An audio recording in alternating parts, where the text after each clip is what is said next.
ব্রাহ্মণবাড়িয়া 2 আর নারায়ণগঞ্জ 4।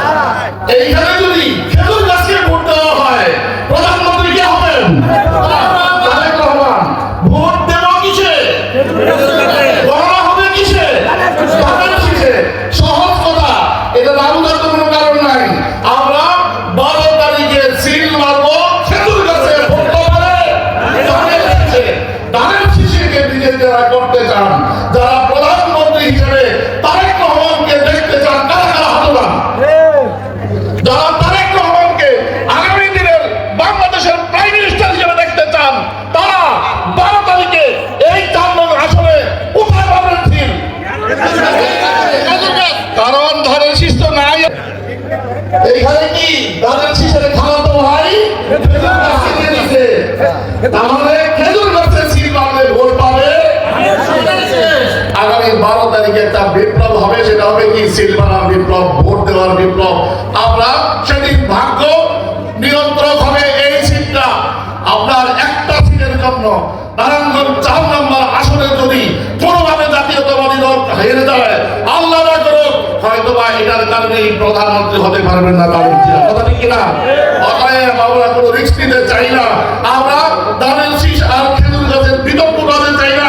খেজুর গাছের মধ্যে সিল দিয়ে সেই ভোট ধানের শীষকে দিব এবং প্রধানমন্ত্রী হিসেবে আমরা তারেক রহমানকে। পরিচয় হলো কি, 18 বছর জন্মই করেছি সৌদি রাজনীতিতে। 18 বছর 1993 সাল থেকে 2009 সাল পর্যন্ত। এই জন্য এখন যেখানেই যাই সেখানেই হলো নামাজ পড়া। একটা আলাদা কি সম্মান করেন, নামাজ পড়াতে দেন। আমার এলাকাতে যিনি আজকে ভালো বাজার করছেন, সেই বাজারের সেই বাসাতে আমার খাওয়ার ব্যবস্থা হয়। কথা ঠিক কিনা? এইভাবে 3 দিকে 3 বাড়িতে খানা দিত আগে। একটা নিয়ম ছিল, এখনো আছে। কোন চ্যানেল আছেন? যেই বাড়িতে যেদিন খানার পালা, সেই বাড়িতে ওই দিন বাজারটা ভালো হতো। ইমাম খানা দিতে হবে, এই জন্য ফ্যামিলির সদস্যেরও কি হতো, কপাল খুলে দিত ওইদিনের জন্য। কথা ঠিক কিনা? এই 4 নং আসনে একজন ইমামতি করতে পারে, সেই মানুষকে যদি আপনারা বিজয়ী করতে পারেন, তাহলে এক্সট্রা যে জিনিসটা পাবো সংসদে গেলেও ইনশাআল্লাহ ইমামতির সুযোগ পাবো। আর সেই সুবাদে সংসদে অন্যান্য এমপিরা যে বরাদ্দ পায়, অতিরিক্ত ওই দিনের ওই যে ইমামতি করলো ইমামি মাসে হিসাবে তার অতিরিক্ত বরাদ্দ এই সংসদীয় আসনের জন্য নিয়ে আসা আমার দায়িত্ব ইনশাআল্লাহ। তোরই নাম্বার বলতে পারে অনেক সময় মানুষের আগে কি 4 ছিল, এখন 3 চলে গেছে। এখনো কারো সব যাচ্ছে, আবার কি 3 দিকে চলতে আছে কিনা? আরে ভাই, আইনগত কোনো বাধা নাই।